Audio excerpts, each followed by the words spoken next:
Huli sa akto ang babaeng ito nitong Huwebes sa Angulo Rizal na nagbebenta ng piniging gamot sa isang undercover agent ng NBI. Naka-icebox pa. Bangungot na sunog ang gumising sa maraming residente sa barangay Matandang Balaratia ng City Pasado kagabi. Nawala ng tirahan ng humigit kumulang 70 pamilya ayon sa inisyatiba ng barangay. Tatlo ang naitalagaan ang bilang ang mag-asawang senior citizen na nagtamo ng mga paso sa katawan. Dinala sila sa ospital para lapatan ng lunas. Ang mga residente nagpumahog na isalba ang kanilang mga gamit at alagang hayop. Bakas sa mukha ng mga residente ang takot, kaba at lungkot. Kailangan ko po na wala na daw po kaming bahay. Sobrang sakit po kasi hindi ko po alam kung kayo po po na. Hindi ko alam paano ulit kami mag-umpisa. Nawalan kami ng gamit. Sarap. Gusto mong tumas? At sa kaligtas ng mga anak ko. Okay lang mawala ng gamit, huwag lang yung bahay. Kasi walang hirap mo lang matutuluyan. Hirap sa evacuation na Mabilis sa magkakadikit na mga bahay na gawa sa light materials ayon sa Bureau of Fire Protection o BFP. Malayo at makitid ang daan papunta sa mga bahay. Naging hamon daw ang pinagtugtong-dugtong na hose para makaabot ito sa lugar. Medyo hirap lang tayo dahil malayo yung mga highland po natin dito. Kaya yung mga trucks natin nag-iikit lang. Binutasan na ng mga bumbero ang bakod na yan para makalapit sa sunog. Ang iba sa kanila, umakyat na sa bubong. Pati mga residente, nagbayan niya na para maapula ang apoy. Hanggang sa insidente. Para sa GMA Integrated News, Bea Penla, nakatutok 24 oras. May tasingin sa to sa North Luzon Expressway o NLEX, simula po sa Martes, January 20. So, open system o sa pagitan ng Balintawak at Marilao, 6 na piso hanggang 16 na piso, ang dagdag sinila depende po sa uli na sasakyan. 26 na sentimo. Masarap talaga doon sa binibila mo. Masarap siya magluto. Sa pagitan ng Marilao at Santa Ines, Mabalacan City. Sa Subic Tipo Stretch, may dagdag silang na 3 hanggang 7 piso. At kapag end-to-end naman ang biyahe o yung po mula Marilao hanggang Santa Ines at Mabalacan City sa Pampanga, 24 hanggang 72 piso ang dagdag. Dahil na nasa bansa pa si Ang, pero patuloy silang Ikaw yung helicopter yan, wala na yan dyan. ng pamahalaan para mapasaya ng posibilidad ng backbone.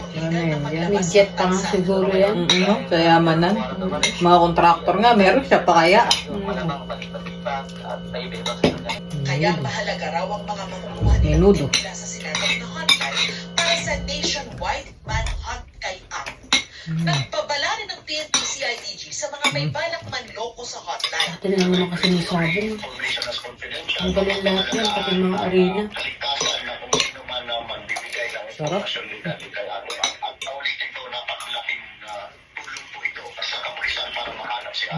Ang galing din ito, no? Hindi ko nagpaano, pati nag,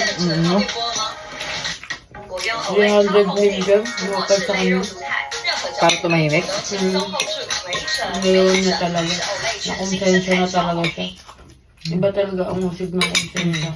International po itong kanyang robot.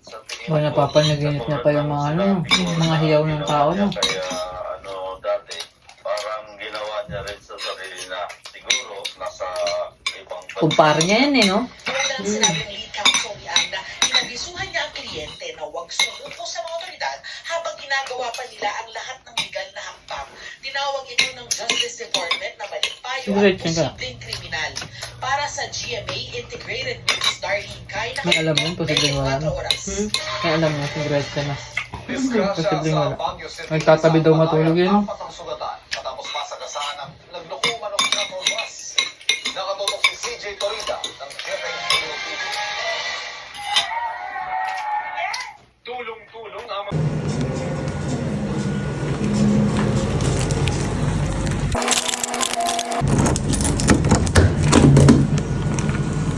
Sarap buhay, tulog-tulog lang. Tulog yung kanina. Sorry. Nanood siya ng ano. Favorite niya daw yan eh, Walking Dead. sarap, baby. Come here. Chimputang. Pasalubong ni baby.